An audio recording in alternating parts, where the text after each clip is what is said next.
Struggling single dad opens door to shivering teen, not knowing she'd be the one who'd call him dad. Before we get into the story, comment below where in the world you are watching from today, and if you like this story, don't forget to subscribe. The wind that night wasn't just loud, it was bone deep.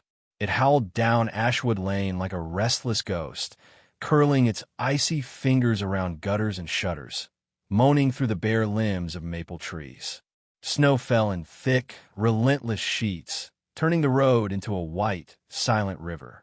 Inside a modest wooden house at the end of the street, Walter Grayson sat hunched in a faded recliner by the fire, a wool blanket over his lap, and a cup of lukewarm tea cradled in his rough hands. The same chair, the same blanket, the same silence, every night for the past 7 years. The house creaked like it remembered laughter. But those days were long gone. Walter had built the place himself, board by board, back when his hands were stronger and his heart fuller. Before the cancer came for Margaret. Before the neighbors stopped checking in. Before the mailbox filled only with bills and the radio became his only companion. He didn't expect a knock that night. Not during a storm like this. Not after all this time. The sound startled him. 3 knocks, sharp, uncertain. Walter sat upright, the tea sloshing dangerously close to the rim. He waited. Maybe it was the wind. Maybe the old wood was groaning under the cold. Then came a 4th knock. Softer, slower, like someone out of breath. Walter stood, joints protesting. He grabbed the cane propped against the hearth and made his way to the door, cautious but curious. Outside, the snow blurred the porch light into a halo. He turned the brass knob and opened the door. There, in the threshold, stood a girl. She couldn't have been more than 16 or 17. Her coat was torn at the sleeve, her jeans soaked through. Snow clung to her lashes, her hair matted with frost. Her arms were wrapped around herself, as if trying to disappear into her own ribs.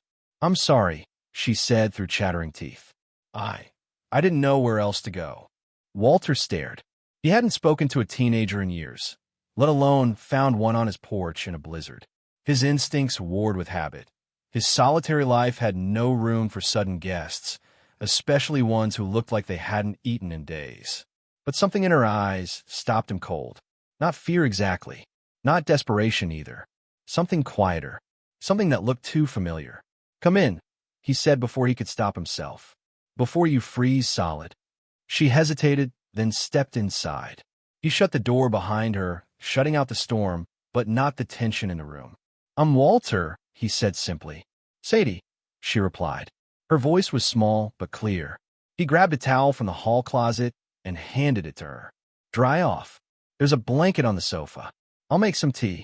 Sadie nodded, her hands trembling as she wiped her face and hair. She moved like someone carrying invisible bruises. No tears, no explanations, just quiet obedience. Walter moved to the kitchen. His hands were slow with age, but steady. He boiled water, poured it over a chamomile tea bag, and added a spoonful of honey. He didn't ask questions. Not yet. When he returned, she was curled on the far end of the couch, blanket tight around her shoulders, towel still in hand. "Drink this," he said, placing the mug on the coffee table. "It'll help." "Thank you," she murmured. He sat in his chair, the fire crackling between them. The silence stretched, not uncomfortable, but fragile. Like they both knew too much about loneliness to speak carelessly. After a while, he said, "You running from someone?" Sadie flinched, just a flicker, but nodded. "Not my business," Walter added quickly. "But this isn't a shelter. It's just me. I'm not much company." "You let me in," she whispered, when no one else did. He didn't answer. There was nothing to say. The hours passed. The storm raged. The girl didn't ask for anything more. She just sat there, eyes half closed, her body slowly thawing. Walter watched the firelight dance across her face and thought, not for the first time, about Lily. His daughter. His only child. Gone too young, too suddenly. There had been a time when Lily would come barreling through the front door after school, cheeks flushed, babbling about science projects and choir practice. Her laughter had filled the corners of this house. Now a stranger sat on that same couch. But somehow, the silence didn't feel quite as empty anymore. "You can sleep in the guest room," Walter said finally. It's not much, but it's warm. Sadie's eyes widened, surprised by the offer. Just for tonight? He nodded. Just for tonight. She stood, slow and uncertain. Thank you, Mr. Grayson. Walter, he corrected gently. Just Walter. As she disappeared down the hall, he turned back toward the fire.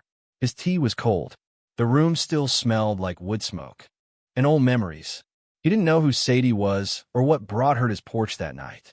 But for the first time in years, Walter Grayson didn't feel completely alone. And outside, the snow kept falling, quiet, relentless, and full of things yet to come.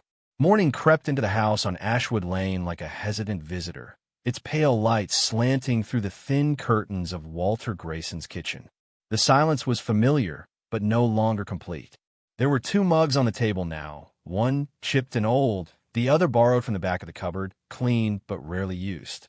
Sadie sat curled up in the armchair closest to the fireplace, wrapped in an oversized flannel shirt that had once belonged to Walter's son-in-law.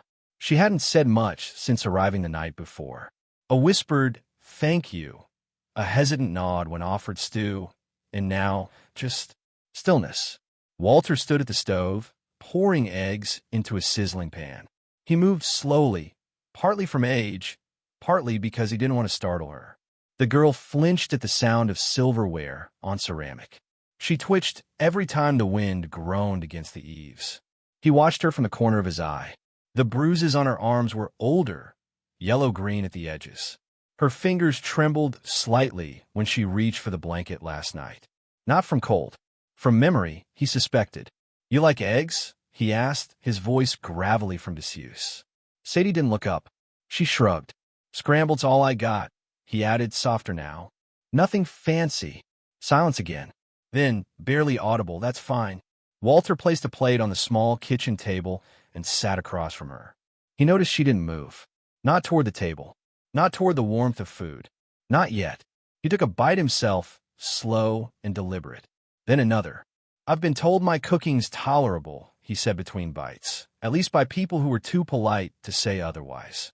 A faint twitch of her mouth. Not quite a smile, but not nothing. After a moment, she stood, walking with a limp that was just subtle enough to pretend wasn't there. She eased herself into the chair across from him and stared down at the eggs like they were a foreign language. Walter didn't rush her. He watched as she took a small bite, chewed and swallowed. Her eyes darted to the window, then to the door, then back to the food. "You got somewhere you're supposed to be?" he asked quietly. Sadie's fork paused midair. "Not really," she said, voice hollow. Walter nodded. He didn't push. There was something in the way she sat, shoulders drawn in, like she was trying to make herself smaller. Like kindness was a stranger she didn't know how to welcome. He'd seen that before. In shelters. On the faces of veterans with too many years behind them. On Maggie, too, after the divorce that left her broken in ways Walter never knew how to fix. "You can stay another night," he said after a while. "If you want. No pressure." Sadie looked at him, then really looked.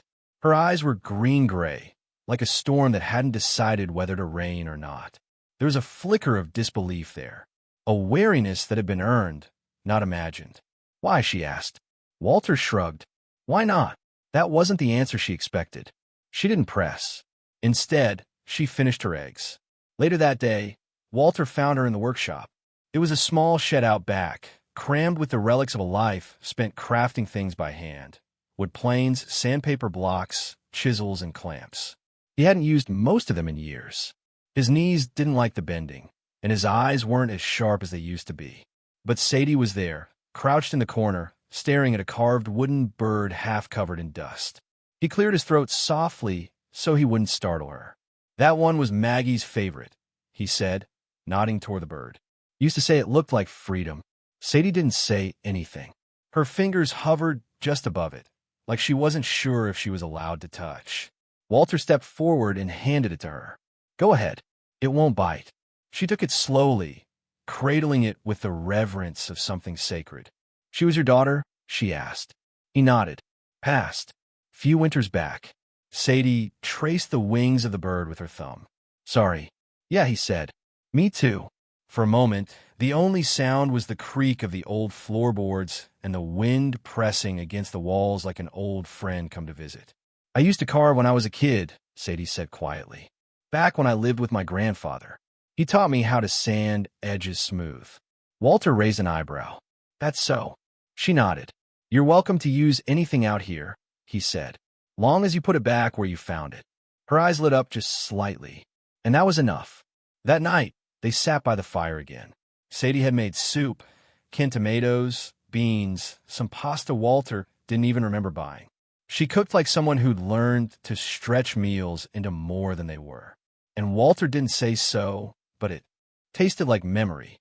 "I'm not staying long," she said after a while, her voice flat. Walter nodded. "All right, I just needed somewhere for a little bit. I get that. I won't be a burden." He looked over at her, eyes soft.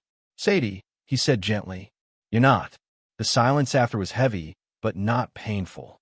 Like snow gathering on a roof, present but bearable. "I've had people take me in before," she said. "They always mean well." At first, Walter didn't reply, but it never lasts. He let her words hang in the room, not trying to fix them. Some things weren't meant to be repaired right away. Some things needed space. When the clock chimed 9, he stood. "Early start tomorrow," he said, "if you're still here." She nodded, and for the first time, didn't flinch when he patted her shoulder on the way past. That night, Walter stood by the porch light longer than usual. He looked out at the snow-covered street, the silence of a town long gone quiet, and whispered something he hadn't in years. "Thank you." For what? He didn't know exactly. For warmth. For presence. For a chance, maybe, to be someone's safe harbor. Upstairs, Sadie lay awake in the guest room, staring at the ceiling. She wasn't used to quiet. Not this kind. But in the hush of that little house, beneath the faded quilt and the smell of lavender and pine, she felt something she hadn't in a long time. Safe. And that, in itself, was a beginning. The next morning arrived gently, as if it didn't want to startle the world. The snow had settled deeper overnight, blanketing the small town of Elk Hollow in soft, hushed white. Walter stood in the kitchen, his hands wrapped around a chipped blue mug filled with black coffee, steam curling into the air like unanswered prayers. Through the frosted window, he could just make out the outline of Sadie, still curled on the living room couch beneath the knitted quilt his late wife, Ellen, had made long ago. He hadn't meant to fall asleep in the armchair across from her, but something about her quiet breathing in the night had kept him grounded, like the world hadn't quite spun off its axis yet. Walter watched her stir slightly, then settle again. He stood there for a moment longer before he turned and made his way down the hall. His steps slowed when he reached the door. Maggie's door. For years, he had passed it like a sacred monument. Untouched, preserved, a museum of laughter silenced too soon. The door creaked faintly as he opened it. Yellow curtains still hung in the window, faded but warm, like the memory of sunlight. Her bookshelf remained just as she left it, books arranged by size, not title, her own stubborn system. The bedspread had dulled with time, but still held the shape of a girl who once dreamed big within its folds. He stood in the middle of the room, feeling both everything and nothing. Later that morning, after pancakes and syrup that made Sadie give the smallest, briefest smile, Walter guided her to the room. "I think it's time someone used it again," he said, his voice rough like a barn door hinge. Sadie stepped inside slowly, as though expecting the room to reject her. Her eyes traveled across the walls, the shelves, the quilt tucked in just so. She turned to him, a question in her eyes. "This was Maggie's room," he said. "My daughter." Sadie didn't ask what happened. She didn't need to. Grief had a scent, and the room was steeped in it. Lavender and lemon, and something older. "Love, maybe." "You sure?" she whispered. Walter nodded once. She would have wanted it this way. He didn't add that Maggie had once said, "No one should ever feel like they don't have a place to belong." He didn't have to. Sadie walked to the window and touched the curtains lightly, reverently. Her fingers found a tear in the hem, and she began to roll the fabric between her fingers as though soothing a worry. She placed her bag at the foot of the bed and sat on the edge, her posture still tense, like a guest waiting for the invitation to be revoked. But Walter simply said, I'll be in the kitchen if you need anything. And he left her there, not alone, but beginning. That evening, the house was quiet, but not hollow. Walter passed the room and paused. The door was slightly ajar, and inside, he saw Sadie lying with her back to the window, the quilt drawn up to her shoulders. A book rested on her chest, Maggie's copy of Charlotte's Web, the same one he'd read aloud 100 times until Maggie had memorized the last line. It is not often that someone comes along who is a true friend and a good writer. Charlotte was both. He turned away gently, a lump rising in his throat. Downstairs, Walter lit the fireplace. The flames danced a little brighter than the night before. He sat alone, but something in the room felt changed. Not fixed, not healed, but warmer, more alive. In a house that had forgotten how to echo with life, a girl had brought back the sound of breathing, and the yellow curtains, for the first time in years, fluttered like they were glad to be seen again. The first Saturday of January arrived quietly on Willow Lane, wrapped in a hush of snow and the muted clink of icicles tapping against windowsills. Walter Grayson, as he did every morning, stirred his coffee in silence, the spoon circling his chipped mug in a slow, absent rhythm. Across the table sat Sadie, her knees tucked beneath one of Maggie's old knit blankets, a second-hand novel open but forgotten in her lap. Neither of them spoke for a while. They didn't need to. The house had found a rhythm again, not loud or busy, but present, alive in its own soft way. Walter cleared his throat. "You ever been to a town brunch?" he asked, keeping his eyes on the swirling cream in his mug. Sadie blinked. "Like with people?" He smiled faintly. "That's usually how they work." Sadie looked down at the blanket, her fingers nervously tracing its fraying edge. "No," she admitted. "Never been invited." "Well," he said, pushing back from the table with a soft grunt, "you are now." She didn't answer right away. Her eyes flicked toward the front door as if she half expected someone to barge in and tell her it was a mistake. Walter reached for his coat. "It's potluck style. Folks bring casseroles and overly sweet cider. Grace will be there." Sadie tilted her head. "The neighbor, the very one. She's been asking about you." Sadie hesitated. "Do I have to talk?" He pulled on his scarf and offered a gruff smile. "Only if you want seconds." That made her laugh. Just a small sound, but it echoed through the kitchen like a bell long silent. Walter didn't show it, but something in him loosened at the sound. They walked side by side to the firehouse on Maple and 6th, bundled in mismatched coats and silence. The sky had the pale gray cast of a snow globe waiting to be shaken again. Sadie kept her hands stuffed in her sleeves, her breath curling in the cold air, her pace quick but wary, like someone ready to run at the first sign of danger. Inside the firehouse, warmth and noise greeted them in equal measure. The scent of cinnamon and pine floated through the air, along with the distant strum of a guitar. Long folding tables were lined with paper tablecloths and covered dishes. People milled about, cups of cider in hand, voices low and familiar. Sadie shrank behind Walter's shoulder. "You're all right," he said gently. "Just stick close." A familiar voice called from across the room. "Walter Grayson, you stubborn old mule. You made it." Grace Allen, cheeks flushed with enthusiasm and a red shawl wrapped tightly around her, marched over with a Tupperware full of cornbread in one hand and a thermos in the other.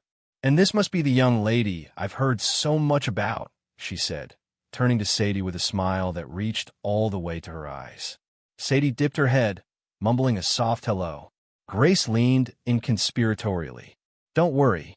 Around here, we measure character in how you treat the dessert table, not how loud you talk." Walter chuckled. "That true?" "Of course not," Grace winked. "But it helps folks like her ease in."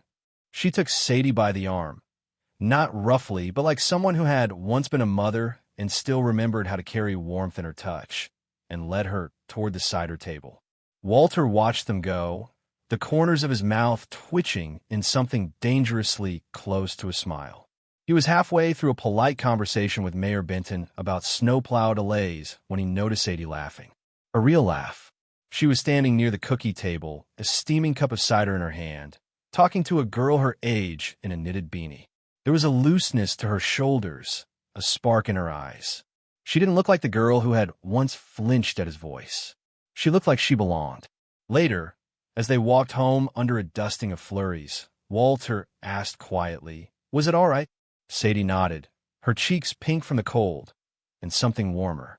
"I like the cider," she said. "And Grace. And the music." Walter grunted. "Glad to hear it.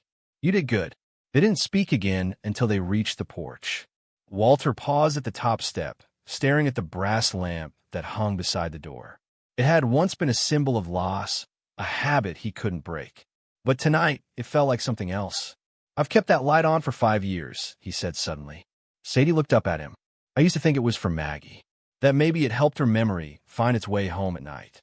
His voice faltered, the wind catching the rest of his words. Sadie reached out and gently touched the porch rail. "Maybe it's still doing that," she said. "But maybe now it's for someone else, too." He looked at her, really looked. And in her eyes he saw something fierce, fragile, and deeply familiar. He nodded once. Maybe so. That night, as Sadie dried her hair by the fireplace, Walter placed a small folded note beside her book on the table. It wasn't much, just a few words written in his careful, carpenter's hand. "You're welcome to stay, not just for a night, for as long as you need." When she read it, she didn't cry, but she tucked it into her journal, the one with the loose binding and worn corners. Because sometimes love isn't loud. Sometimes it's a light left on, a seat saved at the table, a casserole passed down the line. Sometimes love is simply showing up and staying. Walter sat in his usual chair by the fire, hands clasped, staring at the dancing flames that crackled softly in the hearth. The letter from Maggie still rested on the table beside him, its edges frayed with time, now slightly damp from the tears he hadn't even realized he'd shed. The house was quiet, but not the hollow quiet that used to echo through its hallways. This quiet felt expectant, like the pause in a lullaby before the final note. Sadie hadn't said a word since she found the letter. She'd handed it to him with the careful reverence of someone offering a piece of the sacred. Then she'd quietly retreated into the kitchen and started making tea, as if the rhythm of normalcy could anchor them both. Walter hadn't moved since. His thoughts weren't linear. They twisted in memories and moments. Maggie's laugh when she caught snowflakes on her tongue, the feel of her small hand in his, her voice when she called him Daddy, even as she grew too old for it.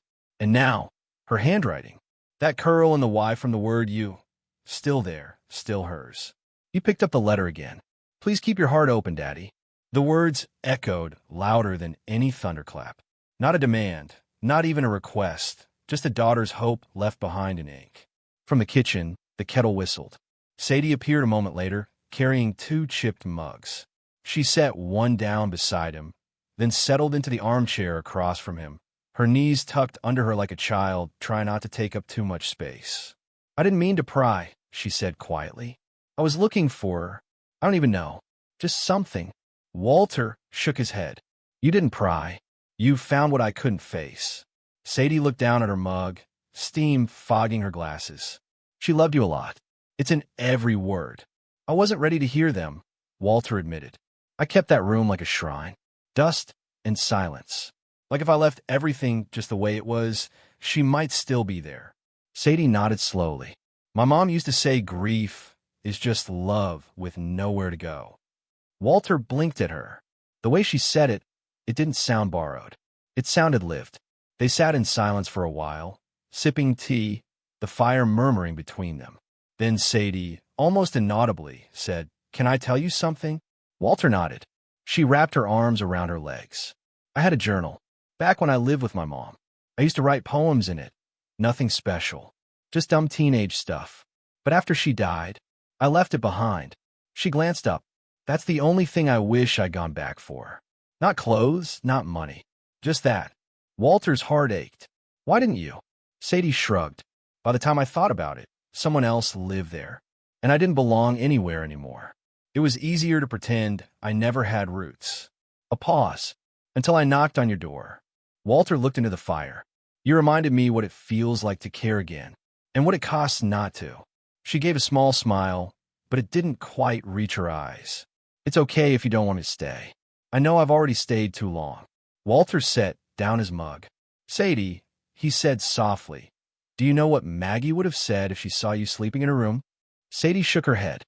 She would have said, "Finally." The tears came quickly then. Quiet, no drama. Sadie wiped at her face with the sleeve of her hoodie, embarrassed. "You don't have to go," Walter said gently. "In fact, I'd be honored if you stayed." Her head jerked up, eyes wide. "I mean it," he added. "Not as a guest. As family, if you want." Sadie looked at him for a long time, something shifting behind her gaze. And then, in the tiniest voice, "I do." Walter reached out, hand weathered and calloused from decades of carpentry, and placed it gently over hers. They stayed like that a long time, two people tethered not by blood but by survival, by choice, by the quiet courage it takes to begin again. That night, Walter passed by Maggie's room before bed. The yellow curtains still hung in the window, and now, next to the stack of poetry books, a new notebook rested. Its cover was plain, but its presence was a promise. Sadie's words had a home now. "So who did she?" And as Walter turned out the hallway light, he whispered into the quiet, "Thank you, Maggie, for reminding me that hearts don't close forever." Walter stood at the edge of Maggie's room, his large, calloused hands holding the yellow curtains they had just taken down together.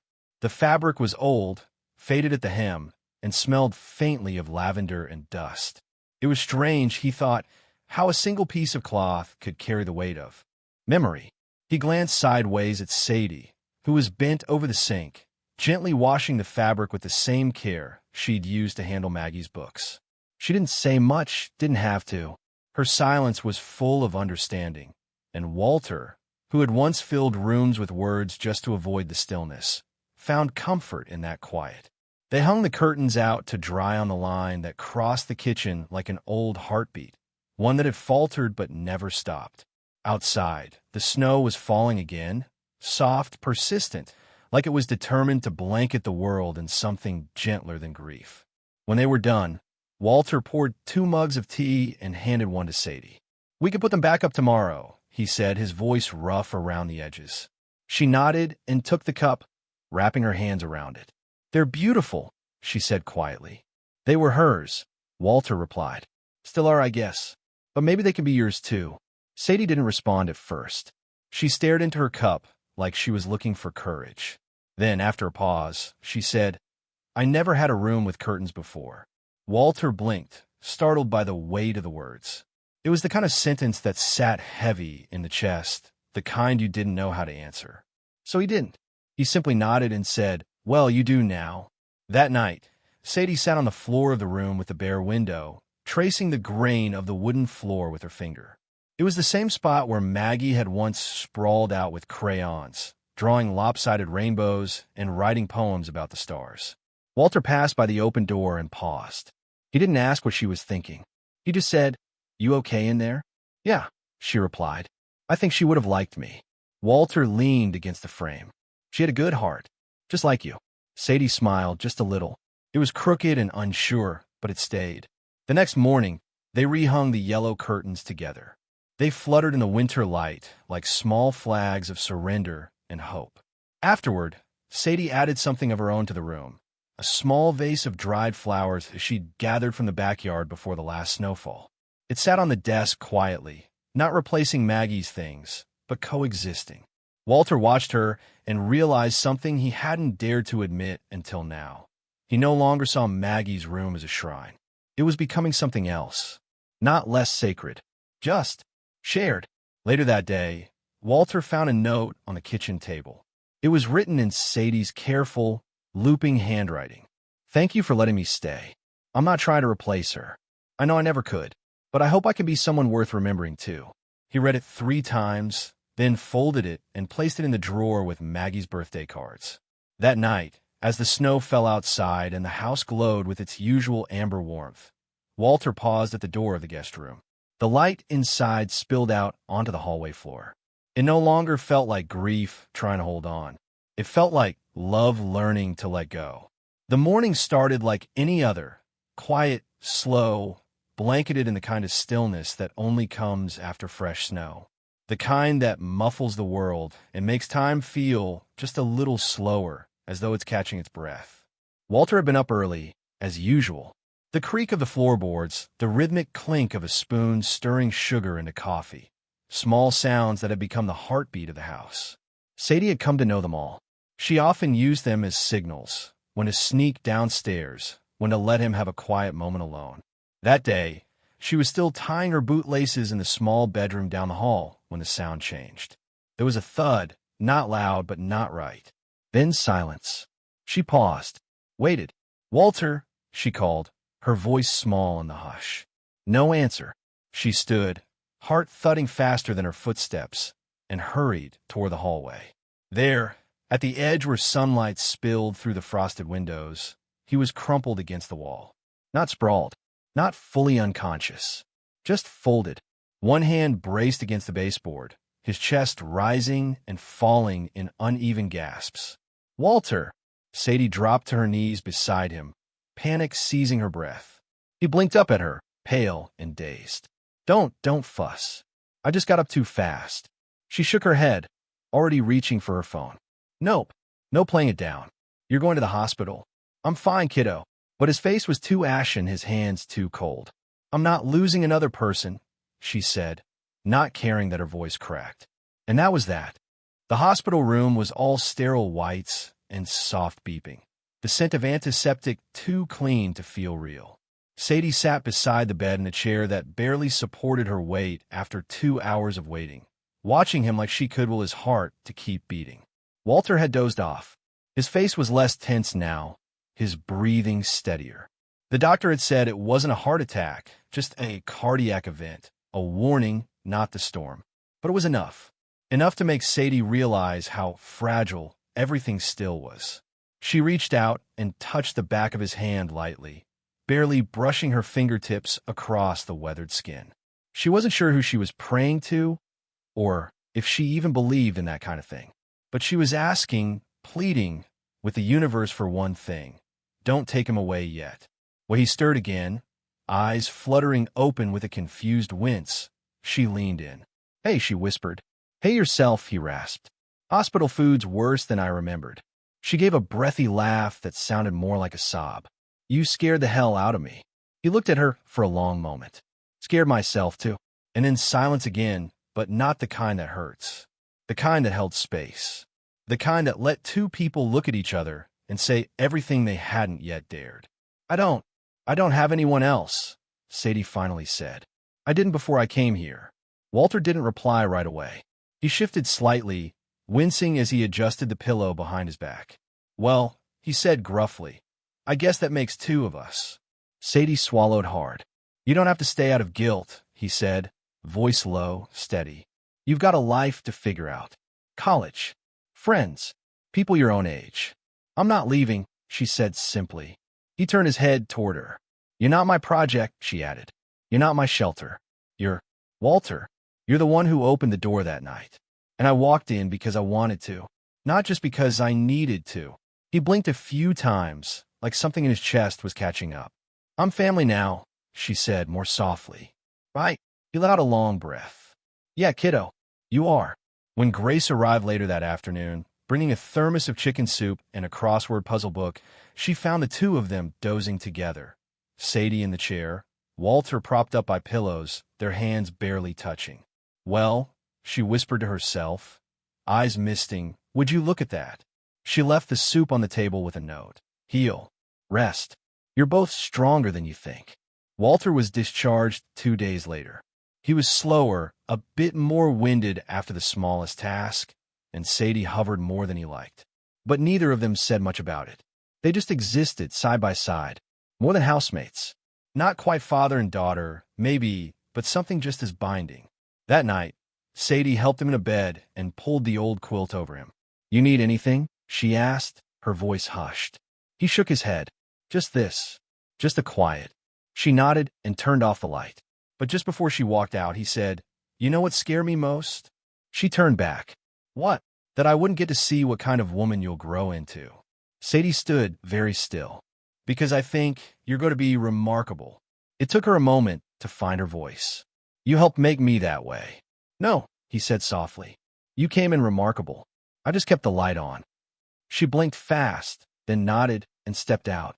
That night, before she went to bed, she lit the lamp on the porch herself. And as the warm glow spilled out over the snow-covered steps, she whispered a silent promise to the night. You're not alone anymore. Not ever again.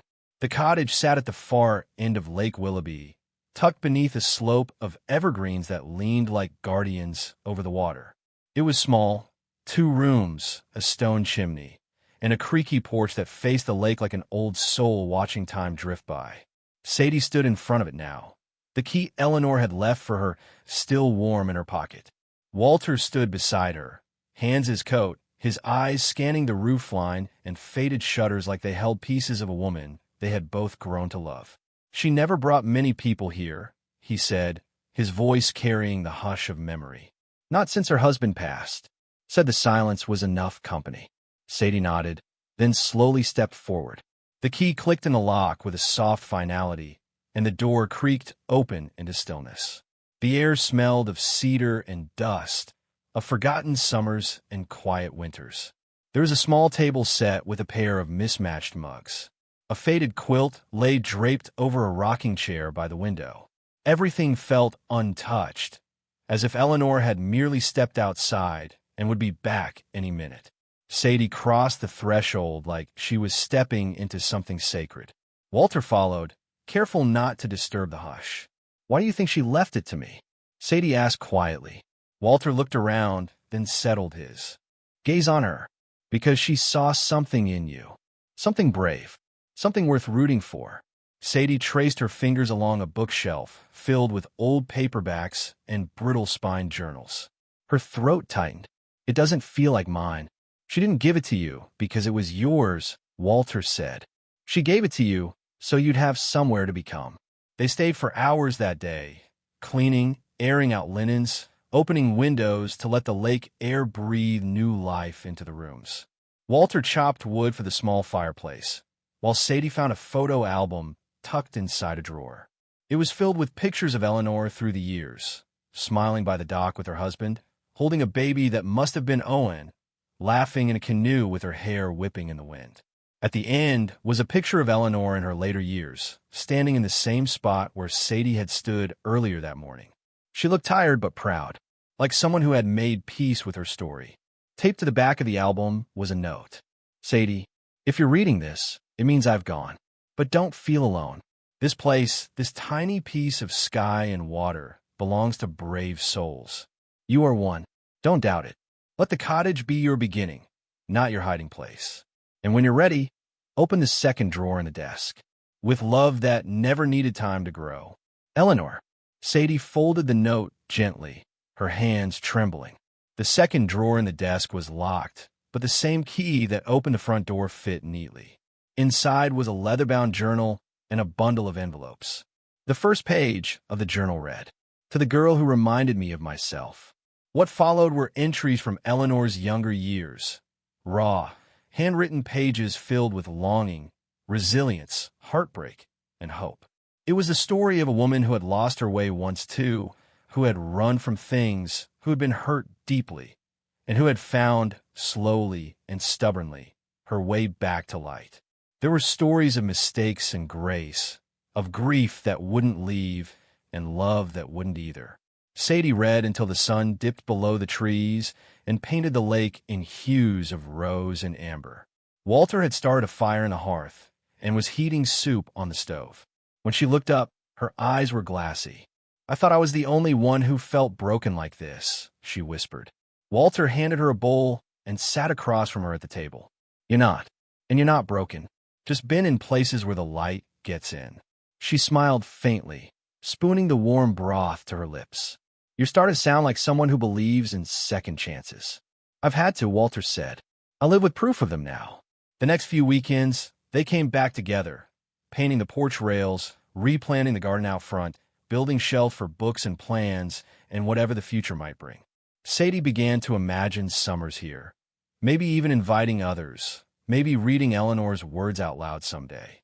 Maybe, just maybe, writing her own next to them. One evening, as twilight deepened over the lake and stars blinked their first hellos, Walter stood on the porch, watching the moonlight ripple on the water. Sadie stepped beside him. Do you think she knew what she was doing? Walter chuckled. Eleanor always knew. I want to do something good with this place, she said. You already are, he replied. You're staying. That night, they lit a candle on the windowsill. No fanfare, no ceremony. Just a soft glow for the woman who had given them both more than they'd known they needed. Outside, the wind rustled through the trees, and the lake shimmered beneath the stars, as if quietly agreeing. The first snow after Sadie became a Grayson didn't come with fanfare. It came quietly, drifting down in soft flakes that dusted the rooftops and softened the edges of everything it touched. It was the kind of snow that made people slow down, tuck themselves in, and light a candle just because. In the house at the corner of Maple and Sycamore, the windows glowed amber against the dusk. Inside, Walter sat at the kitchen table, sorting through a stack of old recipe cards written in his late wife's careful, looping handwriting. He wasn't looking for anything in particular. He just liked the way her words still felt warm in his hands. Across the room, Sadie was stringing popcorn and cranberries for the tree they'd cut down together the week before. She sat cross-legged on the living room rug, her head bent in concentration, tongue poking slightly from the corner of her mouth in the same way Maggie used to when she was focused. Walter watched her for a moment, not with sorrow, but with something gentler, something he hadn't named yet. Maybe it was peace. Maybe it was pride. Don't stab your finger, he warned, half smiling. Sadie looked up. Too late, she said, holding up a reddened thumb. Walter chuckled. Occupational hazard of making Christmas memories. She grinned, but it was softer than usual like. She was holding something close. I've never had a real Christmas before, she said quietly, returning her gaze to the needle in her hand. Walter blinked. Not even once. She shook her head. Foster homes, shelters, they had trees sometimes, and present from donation drives.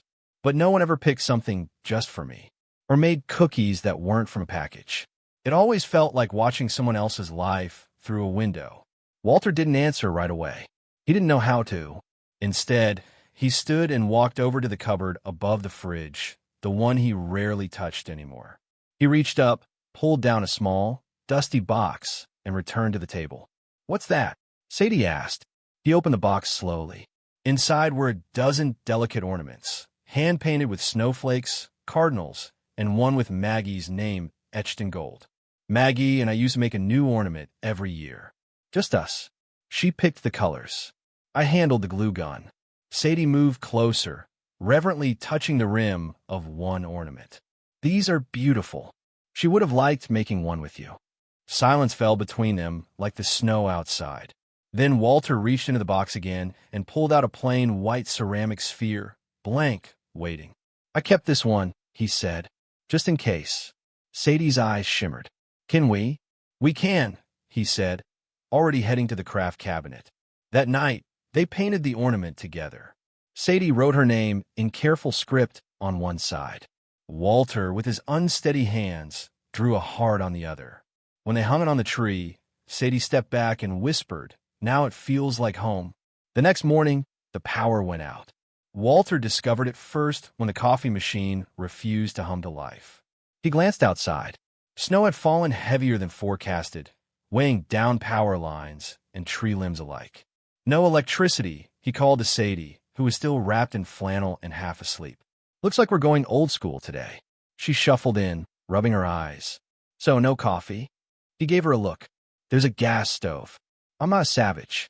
They boiled water by flashlight, and Walter taught her how to make coffee in an old French press that had collected dust for a decade. Breakfast was eggs cooked over a flickering flame and toast browned in a cast-iron skillet. They ate by candlelight, laughing at how the bread was half-burned on one side and nearly raw on the other. I kind of love this, Sadie said, blowing on her coffee. Don't get used to it, Walter replied, grinning. Electricity's a beautiful thing. But even after the power came back that afternoon, they left the candles burning. Later that week, they walked to the town's holiday market together. Sadie wore the scarf Eleanor had once gifted her, a deep burgundy knit, and Walter donned the same old coat he'd worn for 30 winters. The townspeople greeted them with warmth. No longer did anyone ask, "Who's the girl?" Now they said, "You two look ready for Christmas, and glad you came, Sadie." She bought a small snow globe at a vendor's booth. Inside was a cabin surrounded by trees, glittering snow swirling around it. "Remind me of us," she said. A tiny little world that somehow stayed standing. Walter didn't say much. He just nodded, heart swelling with the quiet truth of it. On Christmas Eve, they made gingerbread cookies using one of Maggie's recipes. Walter rolled the dough. Sadie cut out shapes, stars, hearts, lopsided trees. They decorated them with icing that dripped unevenly and red hots that refused to stick. And it was perfect. When the cookies were cooling, Sadie disappeared into her room. She returned holding a gift, wrapped in newspaper and tied with twine. "I didn't have money," she said, suddenly shy, "but I made something." Walter opened it carefully. Inside was a frame made from twigs and bits of metal she'd scavenged from the workshop, holding a photograph of him and Maggie, one Sadie had found tucked in a drawer and cleaned gently. "I didn't want her to be forgotten," she said softly. Walter swallowed hard. His voice, when it came, was thick. She never was. And now she's part of this, too. They didn't open any more gifts that night. That one was enough. On Christmas morning, Walter found a note tucked under his coffee mug. It read, "Thank you for letting me stay. Thank you for not asking me to leave. Thank you for loving me, even when I didn't know how to be loved. You're my home now. Love, Sadie Grayson." Walter read it twice. Then he folded it carefully and placed it inside the recipe box with Maggie's old cards, because some things he'd learned were worth saving not just in memory, but in reach. That afternoon, they walked to the hill behind the house. Walter had brought a sled. Sadie laughed so hard when he insisted on taking the first ride, she nearly dropped her cocoa. "I haven't done this in 30 years, he grunted. She raised an eyebrow. "You sure your knees can handle it?" "Nope," he said, "but my spirit's willing." And down the hill he went, hat flying off halfway, laughter echoing against the trees. Sadie followed, screaming the whole way down. Later, lying in the snow, both breathless, both red-cheeked and smiling, she turned to him and said, "This is the first Christmas I've ever wanted to remember." Walter reached out, his gloved hand resting over hers. "And mine," he said, "is the first one I've wanted to live again." The wind had quieted, and the snow, though still falling, drifted more like feathers than threats. Inside the old house at the end of Maple Street, the fireplace crackled its gentle song, and the scent of cinnamon and old wood wrapped itself around the living room like an old quilt. Walter Grayson sat in his worn armchair, the one with the frayed left arm and the faint outline of a coffee cup ring on its side. A blanket lay across his lap. On the coffee table, beside a half-finished crossword puzzle, sat 2 mugs of tea. One still steamed. The other had gone cold. Across from him, Sadie Grayson now, sat cross-legged on the rug, carefully sewing a button back onto one of Jenna's coats. The girl had been asleep for over an hour now, curled up on the living room couch, wrapped in a blanket that still carried hints of lavender from the linen closet. Walter's eyes weren't on the fireplace. They were on Sadie. He watched the way her brow furrowed with concentration, the way her fingers moved with practiced calm. He remembered the first few nights, when her hands trembled from cold and fear, when her eyes darted toward the door like she wasn't sure she'd be allowed to stay. He remembered how she sat on that same rug, afraid to speak too loudly, too softly, or maybe at all. But now she was home. "She reminds me of you," he said softly, his voice a gentle rumble. Sadie looked up. "Jenna."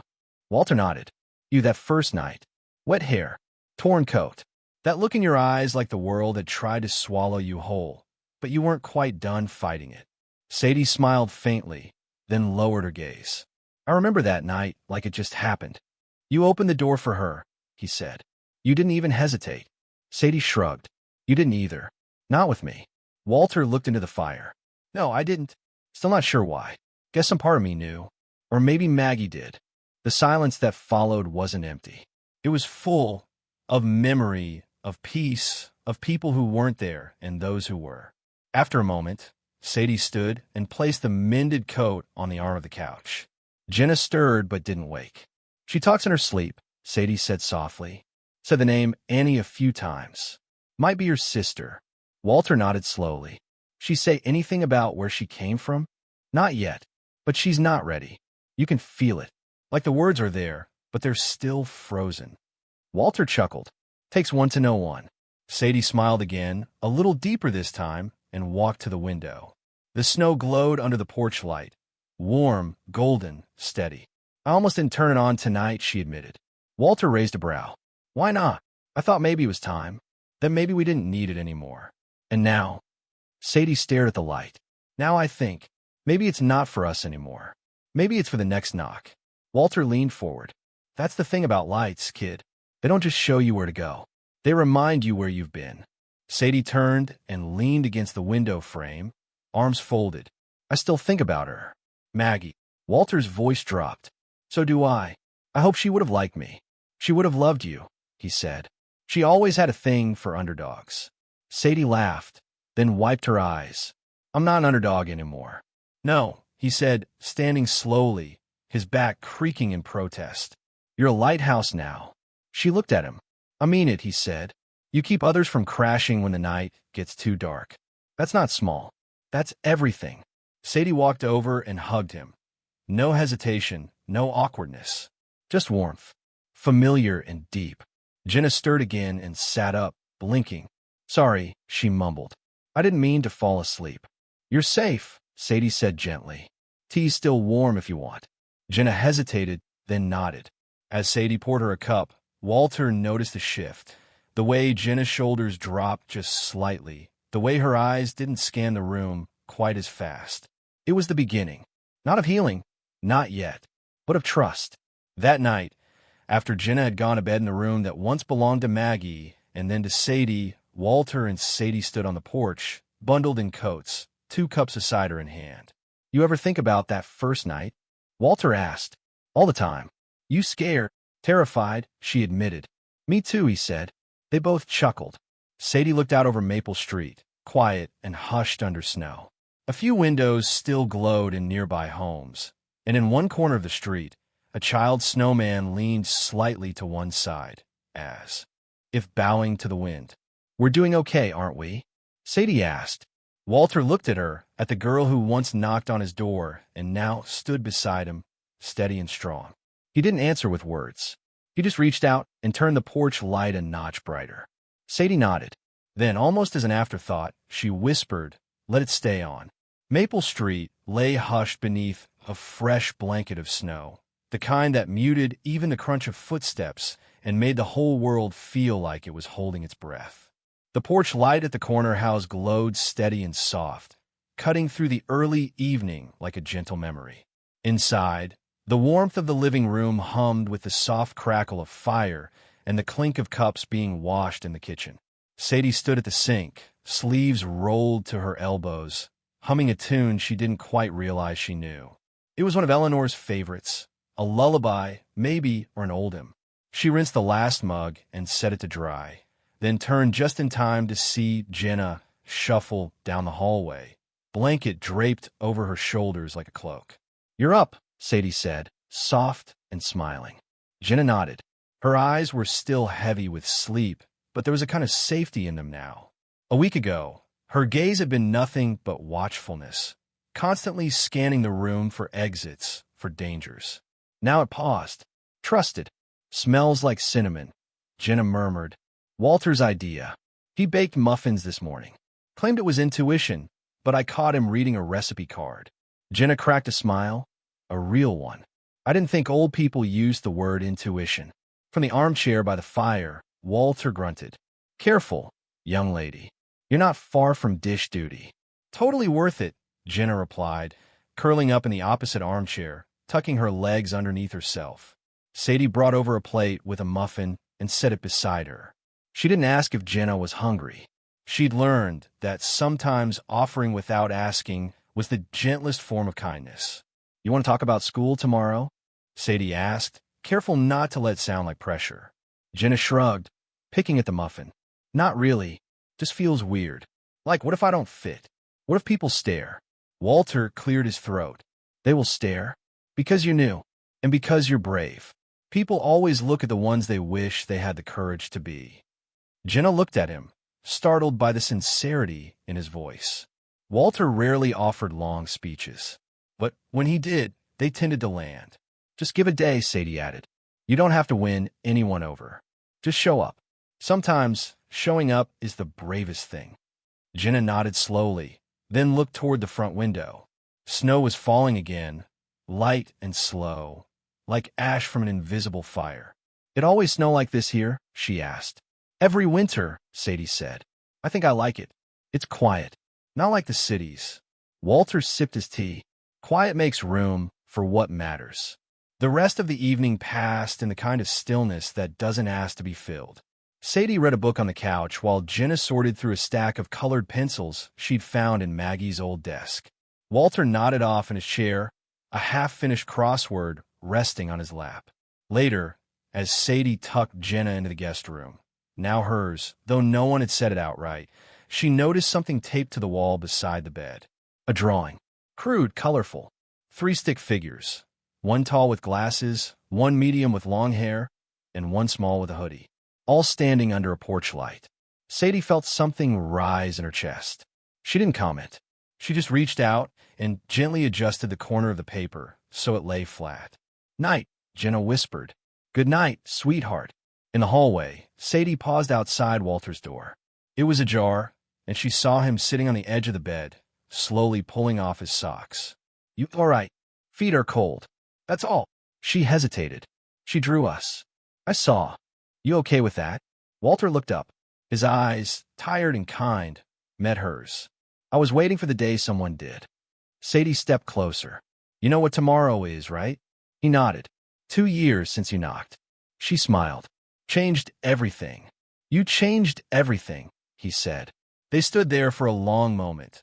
2 people who had once been strangers, now held together by threads of memory, grief, healing, and the daily choice to love again. "You still want to keep the light on?" Sadie asked, only half teasing. Walter gave her a look. "That light stays on until this house falls down."